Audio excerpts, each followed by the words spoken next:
Hello friends, मैं आपका कहानी वाला आपके लिए लेकर आया हूँ एक और मज़ेदार कहानी। मस्तक पर चक्र। एक नगर में 4 युवा ब्राह्मण रहते थे।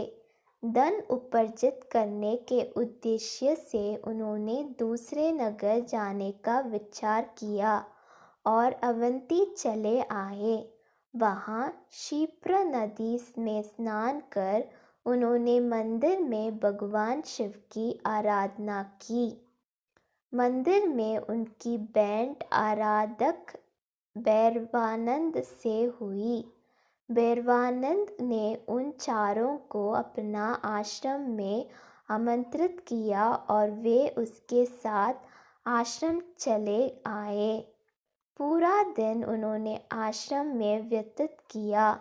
वहाँ उन्हें ज्ञात हुआ कि भैरवानंद को अनेक सिद्धियाँ प्राप्त है। वे उसके अनुनय करने लगे। मान्यवर, आपको अनेक सिद्धियाँ प्राप्त है, कृपा कर हमारा कल्याण करें, हमें धन उपार्जन का मार्ग बताइए।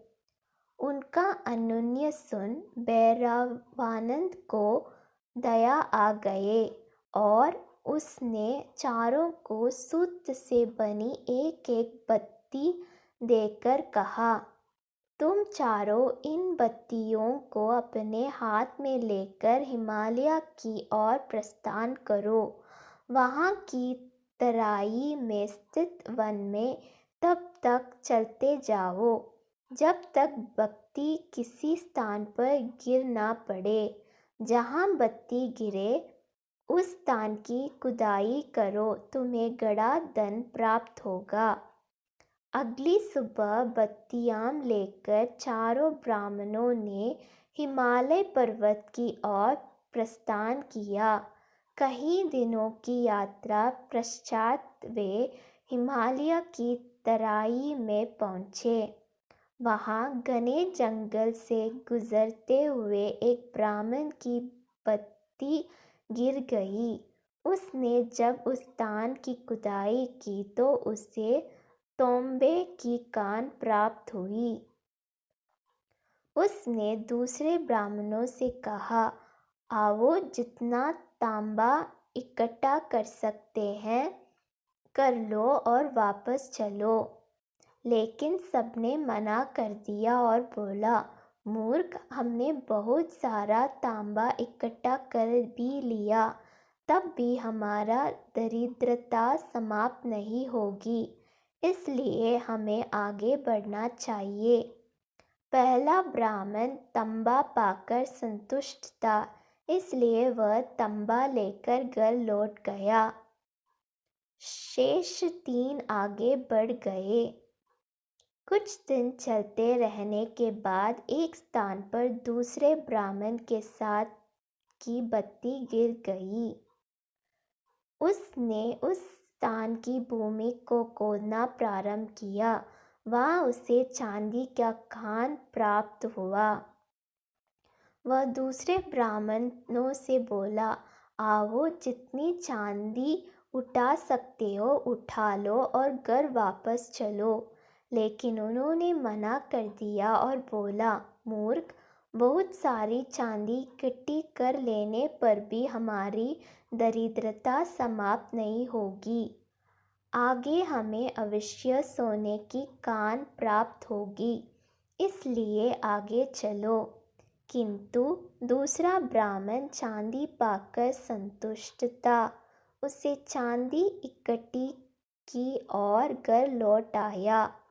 शेष 2 ब्राह्मण आगे बढ़ गए। कुछ दिन चलते रहने के बाद तीसरा ब्राह्मण की बत्ती गिर गई। उस स्थान को खोद गया तो वह सोने की कान निकली।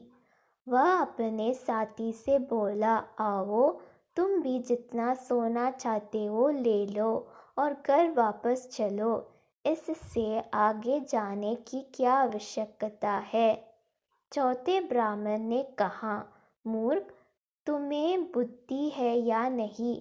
आगे अवश्य हमें हीरों की कान मिलेगी, हमें आगे बढ़ना चाहिए। किंतु तीसरा ब्राह्मण सोना पाकर संतुष्ट था। वह सोना लेकर घर लौट गया। चौथा ब्राह्मण अपनी यात्रा अकेले ही जारी रखते हुए आगे बढ़ता रहा। गर्मी और भूख प्यास से उसका बुरा हाल था। अब उसे रास्ता भी समझ नहीं आ रहा था। वह इधर उधर भटकने लगा। भटकते भटकते वह एक स्थान पर पहुंचा। उसने एक व्यक्ति को देखा। उसका शरीर खून से लथपथ था और उसके सिर पर एक चक्र घूम रहा था। ब्राह्मण उसे देख अचरज में पड़ गया। वह उस व्यक्ति के पास गया और पूछने लगा, आप कौन हैं और आपके सिर पर ये चक्र क्यों घूम रहा है? उसी क्षण व्यक्ति के सिर पर घूम रहा चक्र ब्राह्मण के सिर में पर घूमने लगा। ब्राह्मण चीख उठा, यह क्या हुआ? वह व्यक्ति बोला, इन्हीं परिस्थितियों में यह चक्र मेरे सिर पर घूमने लगा था। ब्राह्मण को उस चक्र से बहुत कष्ट हो रहा था। उसने उस व्यक्ति से पूछा, मुझे इससे कब मुक्ति मिलेगी? व्यक्ति ने उत्तर दिया, जब कोई यह जादू की बत्ती लेकर आएगा और तुमसे बात करेगा, तब तुम्हारे सिर से चक्र उतरकर उस व्यक्ति के सिर पर घूमने लगेगा। इतना कहकर वह व्यक्ति चला गया और ब्राह्मण सिर पर घूमते चक्र के साथ वहां अकेला रह गया। कई दिन गया और ब्राह्मण घर नहीं लौटा तो उसके स्वर्णसिद्ध नामक मित्र को उसकी चिंता हुई। वह उसके पदचिह्नों का अनुसरण करते हुए उस स्थान पर पहुंच गया। वहां उसने देखा कि उसका ब्राह्मण मित्र खून में लथपथ है और उसके सिर पर एक चक्र घूम रहा है। यह देख वह चकित रह गया। उसने पूछा, मित्र, यह तुम्हें क्या हुआ है? चक्रधरकारी ब्राह्मण बोला, भाग्य मेरा साथ नहीं है मित्र, यह उसी का परिणाम है। फिर उसने अपने मित्र को घूमते चक्र की सारी कहानी सुना दी। जब उसे कहानी समाप्त की तब मित्र बोला, मित्र, तुम बहुत विद्वान हो, परंतु तुम्हें विवेक बुद्धि की कमी है। अब तक तुम्हें समझ नहीं आया कि यह चक्र तुम्हारा लोभ का परिणाम है। यदि तुम अधिक लोभ न कर वापस लौट आते तो सुख का जीवन व्यतीत कर रहे होते। शिक्षा, लोभ में बुद्धि भ्रष्ट हो जाती है।